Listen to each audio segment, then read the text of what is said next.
रूस ने यूक्रेन के 20 से ज्यादा इलाकों पर बारूद बरसाया है। इनमें यूक्रेन के 14 बड़े शहर हैं जो इन हमलों से बुरी तरह ध्वस्त हुए हैं।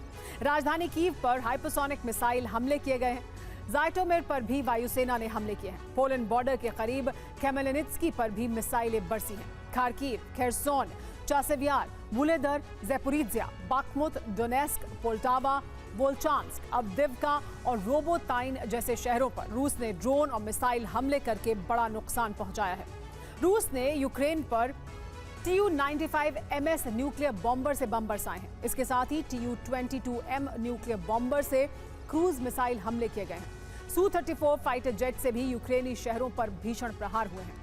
रूस की Ka-52 हेलीकॉप्टर बटालियन ने भी बड़ा ऑपरेशन चलाया है।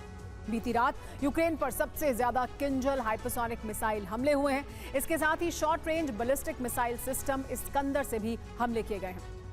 Kh-22 और Kh-32 क्रूज मिसाइलों से हमले किए गए क्योंकि इनको इंटरसेप्ट करने की क्षमता वाले डिफेंस सिस्टम यूक्रेन के पास नहीं है। FPV ड्रोन के साथ साथ गेरानी 2 ड्रोन भी रूस ने हमले किए।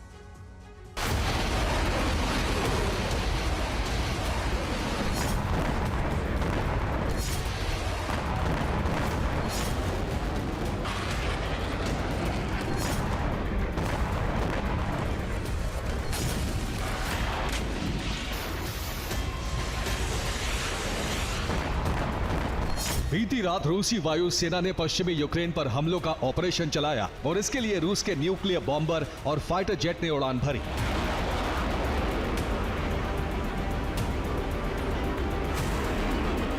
खमेलनित्स्की, लवीव जैसे शहरों पर हमले करते हुए ये फाइटर जेट पोलैंड की वायु सीमा के करीब उड़ान भर रहे थे। रूस के इस ऑपरेशन से पोलैंड को खतरा महसूस होने लगा।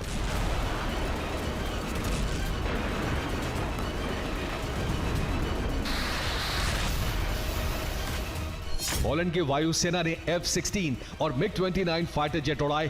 पोलैंड के रडार स्टेशन स्पेशल अलर्ट पर थे। पोलैंड के आसमान में टोही विमान पूरी रात गश्त लगाते रहे।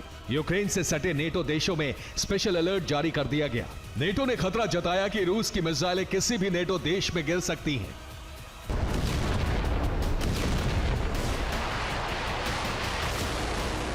रूस की इस विध्वंसक कार्रवाई के पीछे सबसे बड़ी वजह है क्रीमिया पर अमेरिकी हथियारों से यूक्रेन के लगातार हमले और इटली के G7 सम्मेलन में बाइडेन और ज़ेलेंस्की के बीच करार।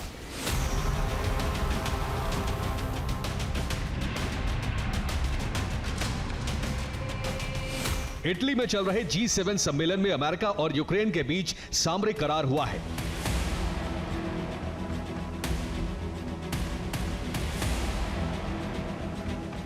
G7 सम्मेलन में बाइडेन ने यूक्रेन को सुरक्षा की गारंटी दी है। अगले 10 साल तक यूएस रूस से यूक्रेन की सुरक्षा करता रहेगा। हालांकि यूएस या नेटो सेना युद्ध में नहीं उतरेंगी।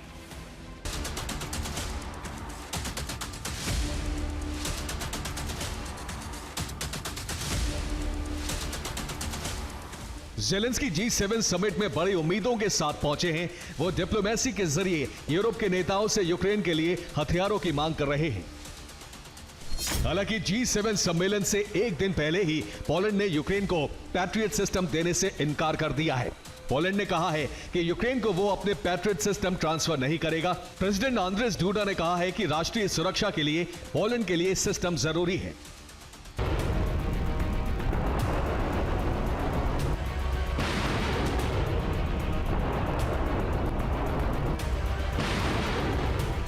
G7 समिट में ज़ेलेंस्की सभी नेताओं से मिले और मंच पर मौजूद प्रधानमंत्री नरेंद्र मोदी से भी गले मिले।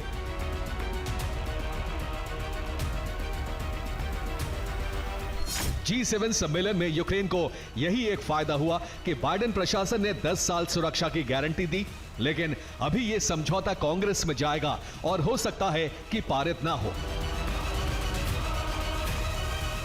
अगर बाइडेन चुनाव हारते हैं तब भी समझौता बेअसर हो सकता है।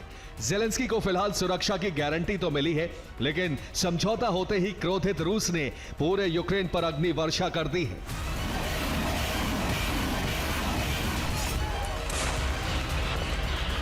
Bureau report, TV9 Bharatvarsh.